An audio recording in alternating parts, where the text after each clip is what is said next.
जब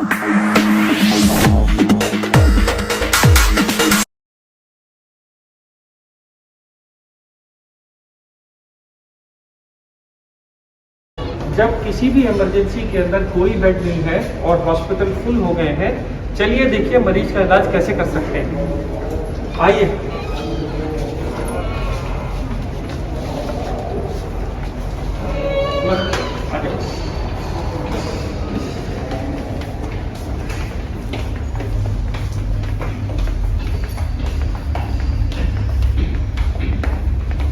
आप ऐसे लेते हैं।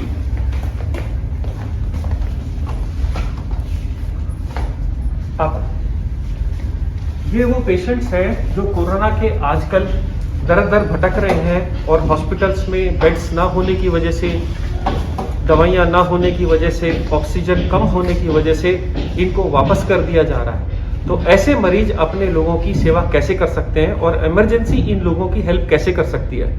आपने जनरली देखा होगा इमरजेंसी में 4 या 5 बेड रहते हैं। मैं उन सब डॉक्टर्स को जिनकी छोटी छोटी क्लिनिक्स हैं जहाँ पे एक छोटा सा भी बेड अवेलेबल है, वो इन मरीजों को कैसे अटेंड करें एक 5 मिनट में सिखाने की कोशिश करता हूँ। देखिए, जब भी आपने एक पेशेंट को अटेंडर के साथ लिटा दिया, अब आप इनके पास जाएंगे तो आप कोशिश करेंगे कि आप एक गाउन डालिए, इससे कि ये इन्फेक्शन आपको मत हो जाए।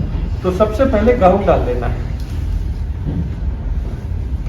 गाउन डाल लेने के बाद असेस करना है ये मरीज वाकई में आया किस मजबूरी की वजह से था।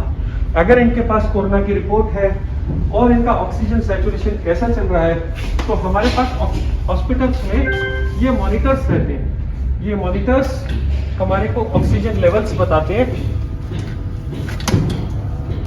कि मरीज की ऑक्सीजन कैसे चल रही है।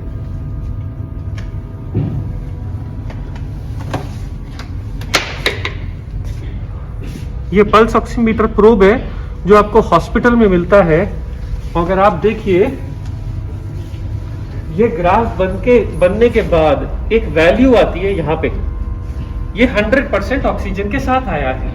तो आपको ऐसी फैमिलीज को जो डर के हमारे हॉस्पिटल आ रहे हैं, जिनकी ऑक्सीजन 90 से ऊपर है, उनको बताना है कि आप पहली बात खतरे में नहीं है और आप ऐसे मरीजों का घर पे आराम से इलाज कर सकते हैं जिनका भी ऑक्सीजन 90 से ज्यादा है। इन लोगों को ज्यादातर एक तो डर और एक खाना ना खाना, वोमिटिंग होना, डायरिया, मोशंस होना और सांस फूलने की तकलीफ होती है, खांसी की। तो सबसे पहले आप इन पेशेंट्स के अटेंडर को समझाना है कि आप मार्केट में मिलने वाले रेगुलर माउथ वॉशेस या घर में गर्म पानी के साथ नमक के साथ गरारे करिए। इसके बाद ये लोग क्योंकि कुछ भी नहीं खाते हैं, इसलिए आपको घर का बना हुआ नींबू पानी, शिकंजवी जिसमें विटामिन सी बहुत अच्छा होता है, या मार्केट में बने बनाए ORS आते हैं जो आप पिला सकते हैं। कोशिश करिए मरीज को 2-2 घंटे पे कुछ ना कुछ देते रहिए। इसके बाद छोटे बच्चों का एक भूख लगने का सिरप आता है, सिप्रोहेप्टिडीन, ये कई नाम से मार्केट में आता है, बहुत अंडर यूटिलाइज्ड है। ये कोरोना का इलाज नहीं है, पर इससे भूख लग जाती है, भूख खुल जाती है। जैसे ही मरीज खाना खाना शुरू कर देता है, वो थोड़ा सा बेटर फील करने लगता है, उसमें फेथ आ जाता है। अब ज्यादातर कोरोना का ट्रीटमेंट जो भी हम हॉस्पिटल में करते हैं, वो उनके बुखार के लिए, छाती में खटखट के लिए, सांस फूलने के लिए होता है। बुखार के लिए कई बार हम लोगों ने समझाया, मार्केट में आने वाली पैरास्टामोल की कई ब्रांड की दवाइयां जो 2 से 3 बार ली जा सकती हैं, 1 बार, 2 बार, 3 बार। अगर छोटा हो, कोई वेट में कम हो, तो गोली को आधा कर दीजिए। ये गोलियां ऑन द काउंटर अवेलेबल है और सेफ है। इसके लिए आपको मेडिकल प्रिस्क्रिप्शन की जरूरत नहीं है। पैरास्टामोल के लिए, एसिडिटी के लिए कई लोग पेंटोप्रोजोल, रेबिप्रोजोल खाते हैं। खांसी के लिए मार्केट में बहुत सारे सिरप आते हैं, सब एक जैसे हैं। अब ये तो हो गया सिर्फ सिम्टम्स का इलाज कि आप अपनी ऑक्सीजन चेक करिए, आप खाना खाइए, आप अपना सैनिटाइजेशन और मुंह साफ रखिए और तकलीफों की इलाज करिए। अब इसके अलावा क्या बचा? इसके अलावा अगर मान लो इसी मरीज का ऑक्सीजन कम होता और मैं बोलता ये ऑक्सीजन सिलेंडर मार्केट में मिलता है, तो इसको कैसे लगाते हैं लोग, बहुत घबराते हैं।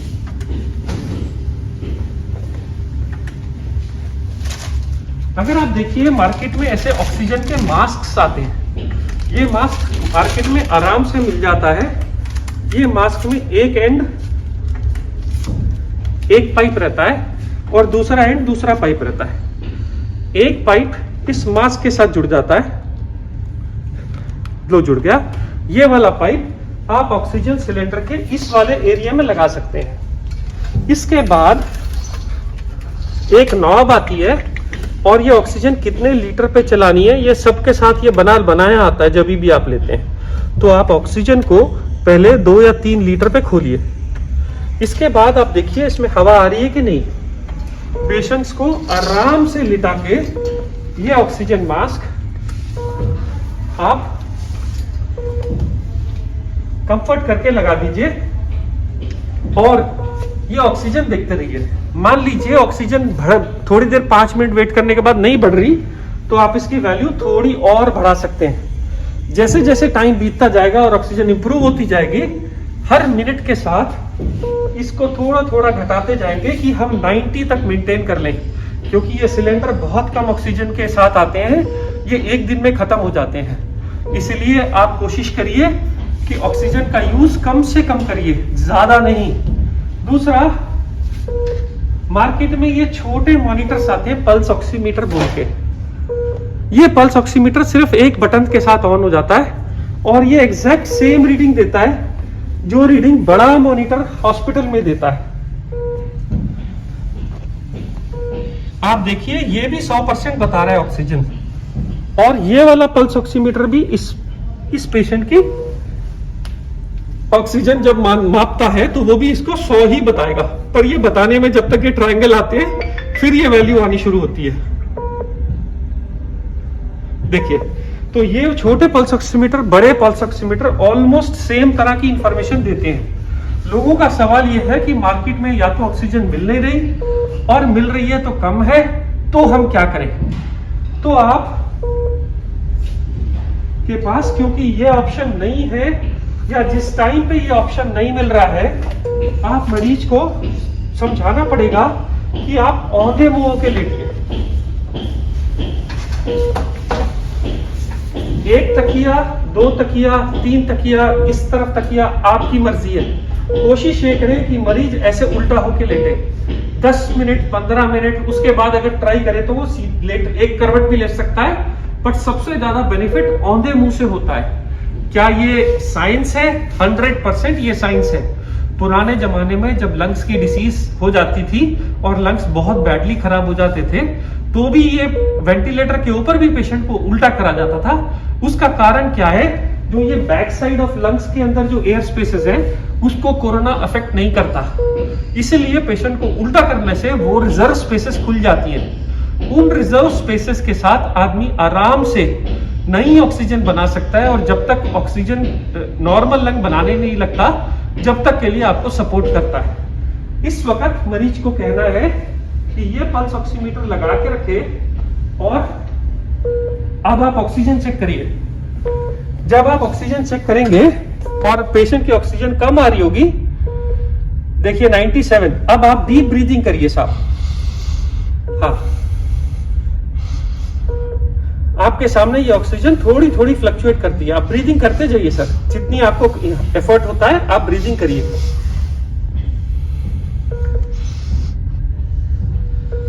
देखिए 97 से 98 हुआ, ब्रीदिंग करते जाइए सर थोड़ी थोड़े। 99 हुआ, और आप देखेंगे उल्टा लेटने से 5% तक का बेनिफिट हो जाता है। 95 वाली ऑक्सीजन कभी कभी 98, 99 तक पहुंच जाती है। सिर्फ बगैर ऑक्सीजन के एक दिन में आधे से 2 घंटा उल्टा लेटने से बहुत फर्क पड़ जाता है। पर लोग पूछेंगे क्या ये इनफ है, क्या इसके अलावा और कोई ट्रीटमेंट है? जी हाँ है। बहुत सारी मार्केट में आज की तारीख में रेमडेसिविर इंजेक्शन के बारे में चल रहा है, ब्लैक भी हो रही है, शॉर्टेज भी हो गई है। पर आज तक के साइंस के किसी भी स्टडी के अंदर रेमडेसिविर से जान बचते नहीं देखा गया। फिर ये क्यों बिक रही है और क्यों दी जा रही है और क्यों अप्रूव हुई एफडीए के थ्रू? क्योंकि हमारे पास स्टार्टिंग में इसके अलावा ज्यादा कोई दवाई नहीं थी।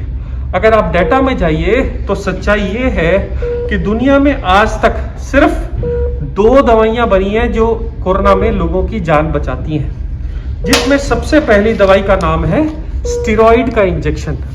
ये स्टेरॉइड का इंजेक्शन जिसकी स्टडी यूके में हुई थी, इसको कहते हैं डेक्सामीथासोन। ये ना तो ब्लैक हुआ, ना लोग इसके पीछे भागे। क्यों नहीं भागे? क्योंकि अगर आप इसकी एमआरपी देखिए, ये 10 रुपए है। डेक्सामीथासोन के ऊपर यूके ने स्टडी निकाली है और पूरे वर्ल्ड में ये स्टेरॉइड दिया जाता है। ये इंजेक्शन रेमडेसिविर से ज्यादा जान बचा रहा है, और ये मैं ऑन रिकॉर्ड बोल रहा हूं। रेमडेसिविर से ज्यादा इफेक्टिव ये इंजेक्शन है, पर ये सब मेडिकल गाइडेंस के अंडर ही दिया जाता है। इसलिए रेमडेसिविर के पीछे भागना छोड़िए, जो अवेलेबल है जिससे हम अपने लोगों की जान बचा सकते हैं, जो हमारे पास इंडिया में सस्ता अवेलेबल है, आप उसके साथ जाइए। तो बाकी दवाइयों का क्या हुआ? बाकी दवाइयां जो हाइड्रोक्सीक्लोरोक्विन, जो आइवरमेक्टिन बोल के दवाइयां आई थी, वो सारी दवाइयां फेल हो गई ट्रायल्स के अंदर, और उनको अब कोई यूज नहीं कर रहा है। इसके अलावा 100 में 17 लोगों को सीरियस कोविड इंफेक्शन में क्लॉट्स बनने का खतरा रहता है। इसलिए उनको ब्लड थिनर का इंजेक्शन, एक क्लेक्सेन, या जो लोग घर चले जाते हैं डॉक्टर्स उनको ब्लड थिनर की टैबलेट दे देते हैं। ये ब्लड थिनर की टैबलेट्स 20 से 21 दिन तक दी जाती हैं, और ये दवाइयां भी अंडर मेडिकल प्रिस्क्रिप्शन ही दी जाती हैं। जो लोग की ऑक्सीजन 93 से कम है, वही लोगों को इतने सब दवाइयों की जरूरत है। जो लोग नॉर्मल है, वो लोग नॉर्मल खाना या सिम्टोमेटिक ट्रीटमेंट से ही ठीक हो जा रहे हैं। स्टेरॉइड की जरूरत सिर्फ सेकेंड वीक में पड़ रही है। एक और चीज याद रखिए कि कोरोना की उम्र सिर्फ 14 दिन ही है। अगर आप 14 दिन जी गए तो आप कोरोना से जीत गए। अमूमन आदमी की उम्र 50-60 साल होती है।